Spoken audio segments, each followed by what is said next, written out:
এখন আমরা circular knitting মেশিনে ওয়েব নিটেড ফেব্রিক প্রস্তুত করতে বর্তমানে আরও এক ধরনের নিডেল ব্যবহার করা হচ্ছে, যেটাকে বলা হয় কম্পাউন্ড নিডেল। তো এটা অনেক আধুনিক। এই নিডেলটার বাস্তব চিত্র হচ্ছে এমন। এই নিডেলটার স্পেশালিটি হচ্ছে এই যন্ত্রর অংশটুকু, যেটাকে আমরা বলতেছি টং। এই হুক তার স্বাভাবিক অবস্থায় থাকে। এই টং অংশটা একবার উপরের দিকে উঠে নিডেলটা ক্লোজ করার জন্য, একবার নিচের দিকে নামে এর ভিতরে নতুন ইয়ার্ন কিংবা লুপ ফিট করার জন্যে। তাহলে কোন অংশটা উপর আর নিচে আপওয়ার্ড ডাউনওয়ার্ড মুভমেন্ট দেয়? শুধুমাত্র এই টং অংশটা। এখানে আর একটা জিনিস লক্ষ্য রাখতে হবে যে এই যে কম্পাউন্ড নিডেল, এটাও কিন্তু ক্যাম বক্সের ক্যাম পথের ভিতর দিয়েও কিন্তু মুভমেন্ট করে, অর্থাৎ নিডেলও মুভ করবে, তার সাথে টংটাও আপ ডাউন পজিশন করবে। তো এখন যেহেতু ক্যাম পথের ভেতর দিয়ে এটা পাস করবে, এটার আমরা প্র্যাকটিক্যাল অংশ একটু ভালো বুঝতে পারবো। তো আমাদের মনে রাখতে হবে এই কম্পাউন্ড নিডেলটা প্র্যাকটিক্যালি 5টা স্টেপে কাজ করে।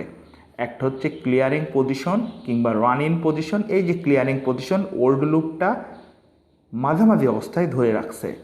ইয়ার্ন ফিডিং, অর্থাৎ নতুন কোনো ইয়ার্ন এই যে এসে হুকের ভেতরে ফিড হলো। দ্বিতীয় স্টেপ হচ্ছে ল্যান্ডিং। এই যে ইয়ার্নটা নিয়ে, অর্থাৎ ফিডকৃত ইয়ার্নটা নিয়ে নিডেলটা নিচে নামতিছে এবং এই টং অংশটা উপরের দিকে উঠে হেডটাকে ক্লোজ করে দিচ্ছে। চতুর্থ স্টেপ হচ্ছে নক ওভার।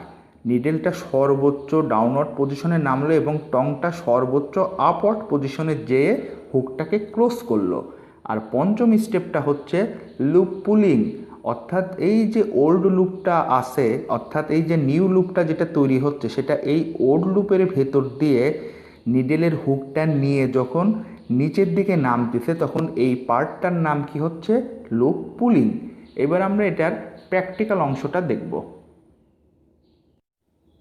এখন আমরা দেখছি যে এই যে হুকটা নতুন একটা ইয়ার্ন ফিট করে নিচের দিকে নামতেছে এবং এই যে চিকন অংশটা এটা ক্লোজ করে দিল। এটা কিন্তু কম্পাউন্ড নিডেল। আবার এটি উপরের দিকে উঠে গেল, ওই লং অংশটা কিন্তু আর দেখা যাচ্ছে না। আবার এটা কি ক্লোজ ভিউ দিয়ে নিয়ে আসে, নিচে আসতেছে এবং এই যে টং অংশটা, নিচের অংশটা যুক্ত হয়ে গেল লুপের সাথে। আবার এটা যখন উঠবে তখন টং অংশটা কিন্তু আর দেখা যাচ্ছে না, অর্থাৎ ওইটার যাচ্ছে ডাউনওয়ার্ড মুভমেন্ট। ধন্যবাদ সবাইকে।